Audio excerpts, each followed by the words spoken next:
And Joe and I are always excited to visit with our troops and their families. You know, you can sit down. I don't want you to stand through.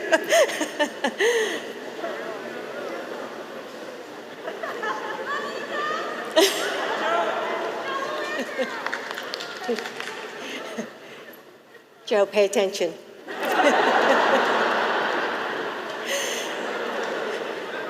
As the daughter of a Navy signalman in World War II. And Sydney, you're 14 years old. When I was 14, if you, please, at ease.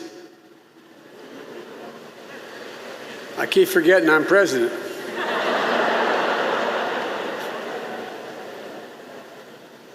When I was 14 years old, there's nothing that Jill and I enjoy more than spending time with our troops and their families wherever we go in the world. I had the great honor of being in and out of Afghanistan and Iraq well over 27, 28 times. I said, Bo, you're now a field grade officer. I was in and out of Iraq and Afghanistan about 28 times. And I said, you're now a field grade officer, like the original Bloody 100th and those RFA pilots and their shared mission in World War II. And where every voice matters. Where the rights of all people.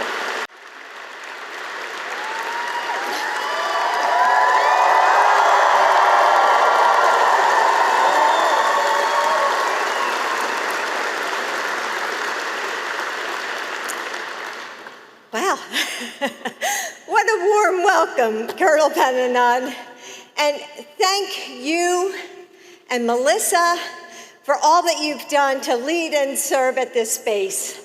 And congratulations on your new post at the U.S. Transportation Command.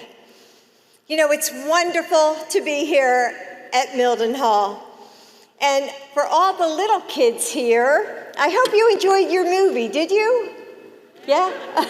Okay. You know, we're so grateful to Disney and to Pixar who helped us find a way to celebrate you through this movie. And Joe and I are always excited to visit with our troops and their families. You know, you can sit down. I don't want you to stand through.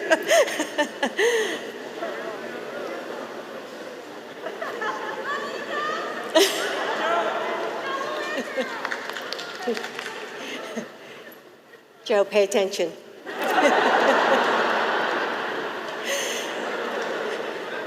As the daughter of a Navy signalman in World War II and a mother of a major who was in the Delaware Army National Guard and served a year in Iraq, and now as your First Lady, I'm so proud to be here with all of you to begin our first overseas trip. From those of you who have served more than 20 years to the youngest military kids that I see in the crowd, you are our ambassadors to the world. And thank you for representing us with dignity and pride. Our military families may not wear a uniform, but you are as crucial to our military as radar is to a fighter jet. In the United States, we have an all-volunteer force, and it continues only because generations of Americans see the honor, dignity, and patriotism of military service. When you serve, your families serve too. That's why supporting the physical, social, and emotional health of our military families is a national security imperative. And the leadership here at Mildenhall understands this too. In preparation for our visit, Colonel Pennanon wrote this about you, and I quote, "You may be familiar with the term military dependence, but I will tell you over the past 15 months, it became abundantly clear just who exactly was depending on whom.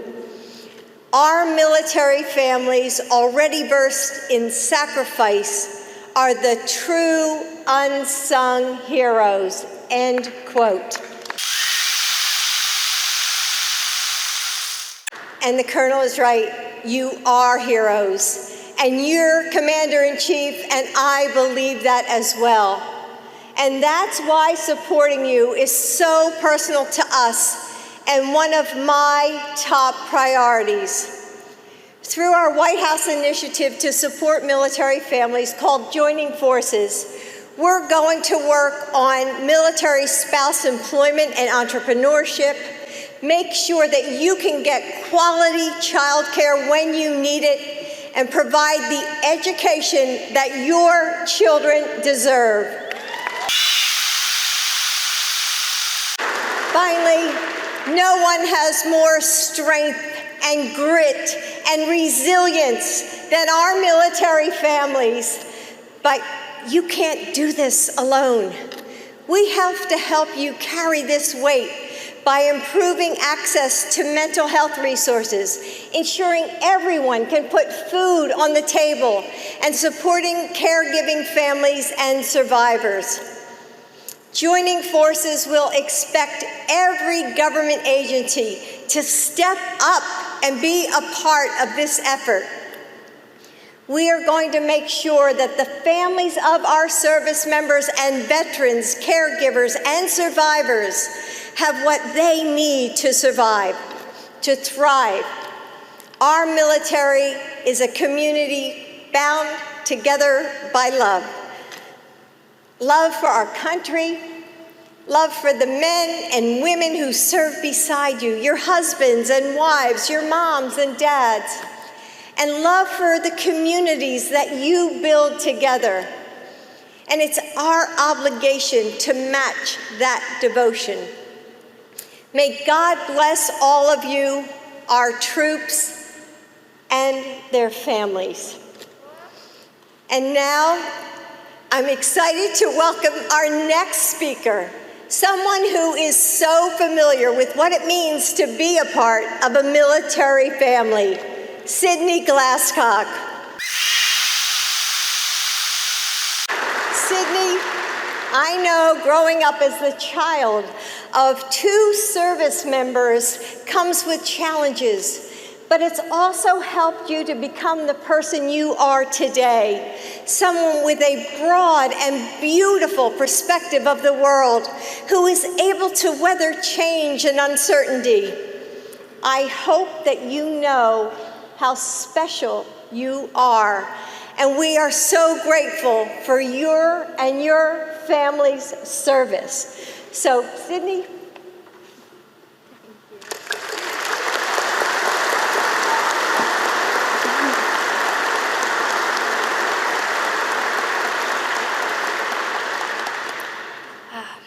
Thank you, Dr. Biden, for the introduction, all the support you've shown for our military families, and your amazing words tonight.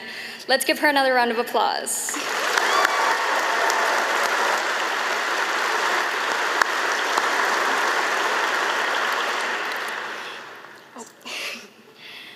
Good evening. I'm Sydney Glasscock, and as a military child for my whole 14 years, I can appreciate what the words military family really mean.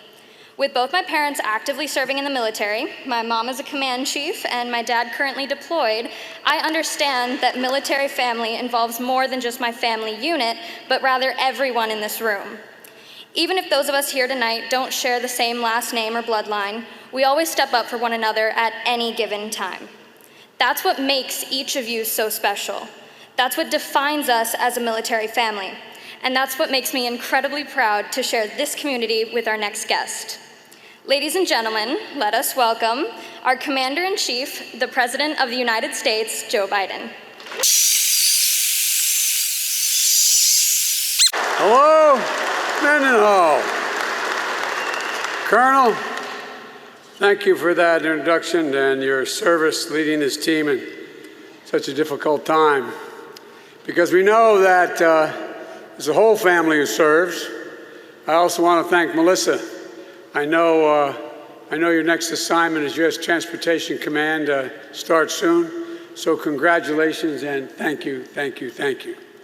And Sydney, you're 14 years old.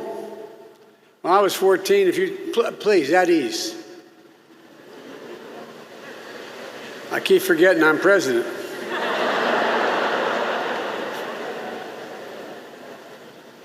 When I was 14 years old, I would have been, I mean this sincerely, scared to death to stand up in front of a microphone to a large crowd or a small crowd. See, when I was a child, I used to stutter badly, for real. I had great difficulty speaking in front of other people. And so I expect that when you're president, you'll remember me. You'll remember me. You're really quite a polished young woman. Thank you. You know, it's got to be hard to have your dad deployed in Afghanistan, and I also know how proud you are of him and your mom, Chief Master Sergeant, for being part of the leadership team here. Our son, Bo, served as a U.S. attorney for a while in Kosovo for a while. As a matter of fact, they erected a war monument to him. And then he went on, he joined the National Guard, gave up his job as Attorney General of the state of Delaware so he could go with his unit to Iraq for a year. And when he got promoted to major, I said, Bo, you're now a field-grade officer. I was in and out of Iraq and Afghanistan about 28 times. And I said, you're now a field-grade officer. He said, Dad, I have no illusions. I know who runs the military, Chief Master Sergeants. So I just want you to know we know, okay? Thank you for your incredible dedication and service. And, you know, I want to thank you all of you, all your families, for the sacrifices they've made. And congratulations to having just a wonderful child. There's an awful lot of history at this base, a proud history for the British people, the bravery and heroism of the Royal Air Force pilots fighting to defend their nation. I'm sure everyone here knows the history. But just 6 hours after Britain and France declared war on Germany in 1939, 3 Wellington bombers took off from Mendenhall and bombed Nazi battleships. And over the course of World War II, out of this base, the RAF bombers dropped nearly 28,000 tons of bombs on Nazi Germany, flying more than 8,000 sorties. This base has been a significant source British air power, a proud, proud history of a proud nation. But I also know there's also an awful lot of American Air Force pride in this room tonight. World War II was when the U.S. Army Air Force formed the 100th Bombardment Group. And by the way, just so you know, although my uncle, who was killed in World War II in New Guinea, was Army, he was the Army Air Corps. He got shot down in a reconnaissance flight, and he's looking down and thinking all these years, my God, what this Air Force has become. It's incredible. The 100th also ran more than 8,000 sorties into hostile territory and supported operations from D-Day to the Battle of the Bulge, where another uncle of mine served. And when they first arrived in the UK in '43, the unit took such heavy losses it earned the moniker that has been passed down to this day, the Bloody 100th, the Bloody 100th. So let me hear it for the 100th Air Refueling Wing, AK known as the Bloody 100th.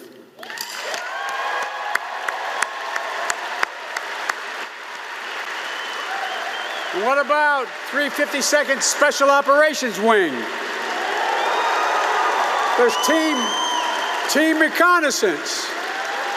Members of the Air Mobility Command. Do we have any folks here from the 48th Fighter Wing over RAF? By the way, like that.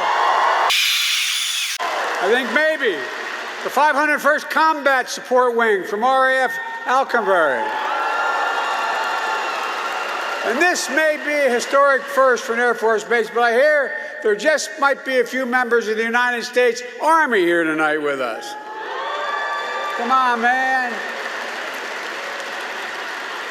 To all you airmen and soldiers, I want to say thank you. We owe you. We're so damn proud of you. so proud. And I only wish my major was here to thank you as well. Thank you for everything you do, for everything you are. There's nothing that Jill and I enjoy more than spending time with our troops and their families wherever we go in the world. I had the great honor of being in and out of Afghanistan and Iraq well over 27, 28 times. I think Jill's the only second lady in American history that's gone into a war zone, into Baghdad with me as well. You're the best of our country. That's not hyperbole. You're the ones who sign up and run toward danger when duty calls. Less than 1% of Americans make the choice that you make, that you made. But the rest of us, the other 99% of us, we owe you. We owe you big. I've long said that as a nation, we have many obligations, but we only have one truly sacred obligation. Only one. And that's to properly prepare and equip the women and men we send into harm's way, and to care for you and your families both while you're deployed and when you come home. And now that I have the incredible honor of serving as your Commander-in-Chief, I believe that even more strongly. You know, and I want to give an extra special thank you to all the families. As you heard from Jill, we Bidens are a proud military family. We know there's not just the person who wears the uniform, who serves. The whole family has to step up. The whole family makes sacrifices. There was a famous Irish poet who said, "They also serve who only stand and wait." I watched all those months Bo was in Kosovo, and then I watched all those that year he was in Iraq. She would stand at that sink leaving for school, drinking her coffee, and I could see her lips moving, saying that prayer, hoping that car never drove up in front of the house, hoping you never got that phone call. That's even more true this past year during the lockdowns and safety precautions to curb the spread of COVID-19. Everyone in this room knows that our military families are essential to our strength. It's the key reason Jill relaunched Joining Forces, to make sure we're doing everything we can to support our military spouses and children and their mothers and fathers as well, just like they support all of you. You know, you not only did an amazing job keeping COVID-19 under control on the base, you took care of each other and your mental health throughout the initiatives like your spouse-to-spouse connection and your wellness advocacy team. Thank you. As you all know, this is a team sport. And my mother would kill me if she were here. She said, "Joey, I should have turned around and apologized for my back to you. I apologize." But I haven't figured out how to turn in 360 yet. But folks, thousands of hours spent volunteering to make sure everyone got through this. It was so important. I know that these last 15 months added a lot of new pressure, but all of you rose to the task together as one team, Team Mildenhall. And you never let up on your mission. And I'm so proud to be here with all of you to kick off my first overseas trip as president. I've been in and out of here many, many times. I've visited well over 100 countries as president or as chairman of the Foreign Relations Committee, or as vice president or chairman of the Foreign Relations Committee. This is my first overseas trip as president of the United States. I'm heading to the G7, then to the NATO ministerial, and then to meet with Mr. Putin to let him know what I want him to know. At every point along the way, we're going to make it clear that the United States is back and democracies of the world are standing together to tackle the toughest challenges and the issues that matter most to our future. That we're committed to leading with strength, defending our values, and delivering for our people. America is better positioned to advance our national security and our economic prosperity when we bring together like-minded nations to stand with us. These nations that have shed blood alongside of us in defense of our shared values. Our unrivaled network of alliances and partnerships that are the key to American advantage in the world and have been. They've made the world safer for all of us. And they are how we are going to meet the challenges of today, which are changing rapidly. We're going to meet it, though, from a position of strength. Our alliances weren't built by coercion or maintained by threats.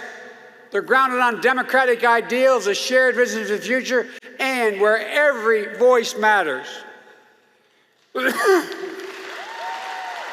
the rights of all people are protected. It's the same reason so many of you signed up to serve, to proudly defend and honor the democratic values that are the wellspring of our national strength.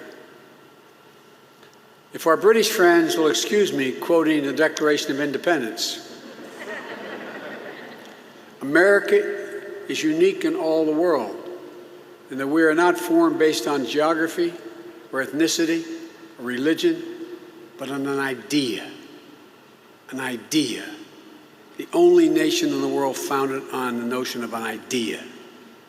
We hold these truths to be self-evident, that all men and women are created equal, endowed by their Creator with certain inalienable rights, including life, liberty, and the pursuit of happiness. We mean it. No nation can defeat us as long as we stick to our values. It's our American creed. It's what makes us who we are, and it's what draws friends and partners to our side. And for hundreds of years, American patriots have fought and sometimes died defending those values. Folks, look, I'm often quoted by the press as saying, America leads not by the example of its power, but by the power of our example. All of you, our service members stationed around the world, you are the solid steel spine of America, around which alliances are built and strengthened year after year.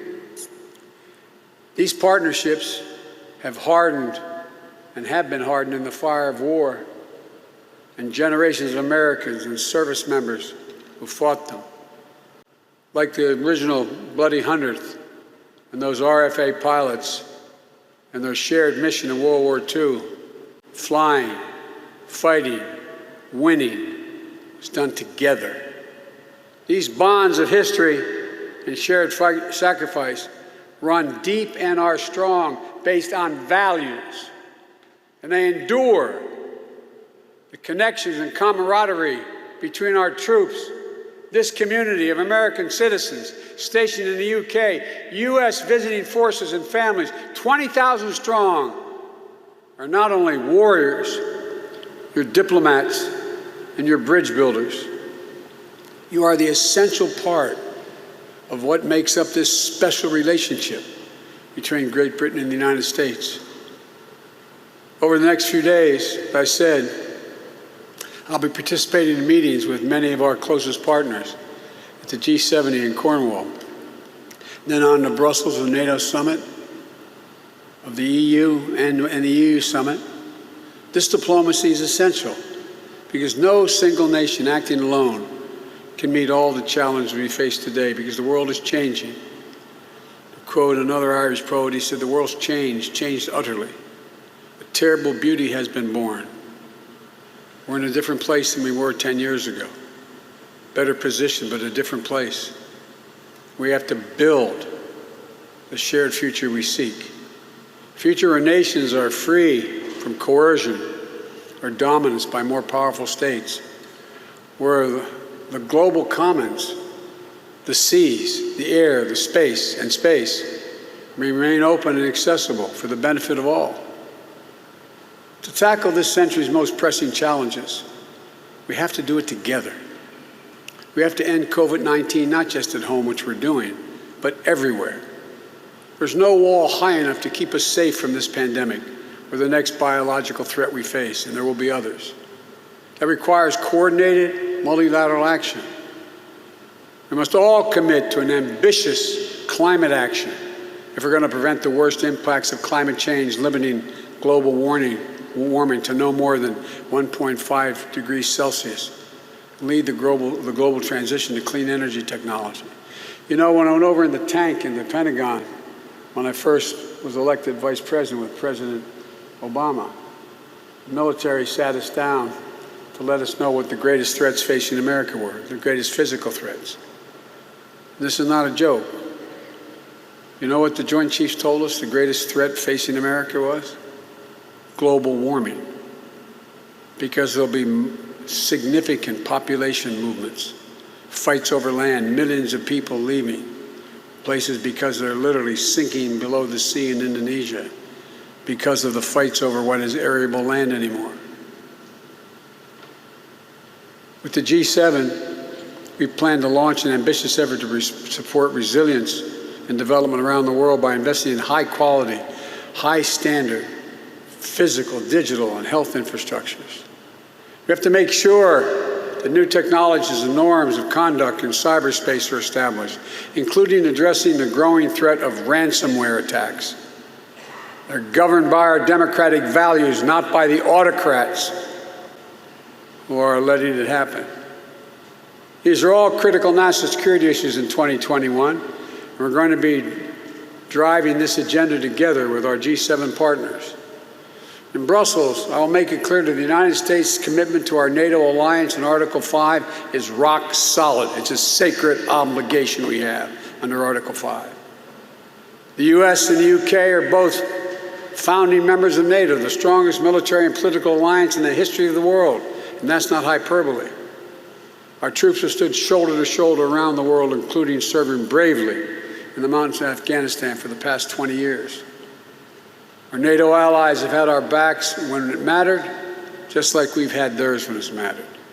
And now we need to modernize our alliance, investing in our critical infrastructure, our cyber capabilities, and to keep us secure against every threat we faced over the last decade and the new challenges we're about to face as well.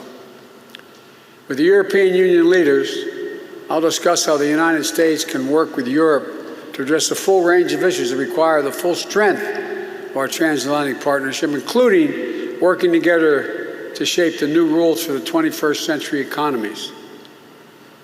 And only after these meetings with our closest democratic partners to develop a common agenda and renewed purpose, I'll travel to Geneva to sit down with the man I've spent time with before, President Vladimir Putin.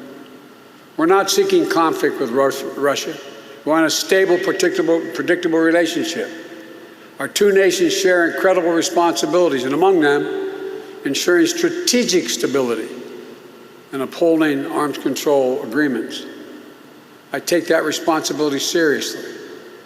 But I've been clear, the United States will respond in a robust and meaningful way when the Russian government engages in harmful activities. We've already demonstrated that.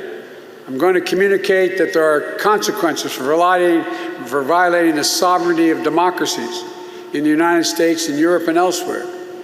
I'm going to be clear that the transatlantic alliance will remain vital, a vital source of strength for the UK, Europe, and the United States. I'm going to make sure there's no doubt as whether the United States will rise in defense of our most deeply held values and our fundamental interests. Here's why this all matters so much right now. I believe we're at an inflection point in world history, the moment where it falls to us to prove that democracies will not just endure, but they will excel as we rise to seize the enormous opportunities of a new age. We have to discredit those who believe that the age of democracy is over, as some of our fellow nations believe. We have to expose as false the narrative that decrees of dictators can match the speed and scale of the 21st challenges. You know, and I know, they're wrong. But it doesn't mean we don't have to work harder than ever to prove that democracy can still deliver for our people. For the many who think things are changing so rapidly, democracies cannot get together and form a consensus to respond like autocrats can. But you know better than anyone that democracy doesn't happen by accident. We have to defend it. We have to strengthen it, renew it, And I know that the American people are up to this job. I know because I look around this hangar. And what I see is I see America. I see America, people of different backgrounds, coming together in a shared mission. Our democracy's never been perfect. Never been perfect. But Americans of all races, religions, sexual orientation, immigrants, Native Americans, all have spilled their blood to defend the values that we talk about. Generation after generation of American heroes have signed up to be part of the fight because they understand the truth that lives in every American heart, that liberation, opportunity, justice is far more likely to come to pass in a democracy than in the emerging autocracies in the world. I promise you, that's what this is going to be all about for your generation and those of your children. And here's what else I know beyond a doubt. There's not a single thing, nothing beyond America's competence to accomplish when we do it together, when we do it as one people. You're proof of that. You're proof of that every single day. Your bravery, your decency, your honor, your commitment to duty. You can send more fuel through a boom of a KC-135R in 8 minutes than a civilian gas pump can pump in 24 hours. And you do it in midair. That's all a normal day for this team. So don't tell me we can't win our race to the future across the board. We're the country that cracked the physicals and the physics of human flight, then crashed through the sound barrier, then put a man on the moon and flew a helicopter on Mars. I could go on and on and on. There's nothing beyond our capacity. So I want to thank you again for welcoming Jill and me today. It's great to be here in the UK, but it's greater being here, seeing you first. Seeing all of you is the best possible way to start this trip. Well, let me end where I began by saying thank you. I mean it from the bottom of my heart. I give you my word. Thank you all for what you do. Thank you all for your understanding that we're a nation based on values. Thank you all for protecting us all. May God bless you all, and may God protect our troops. Thank you, and God bless.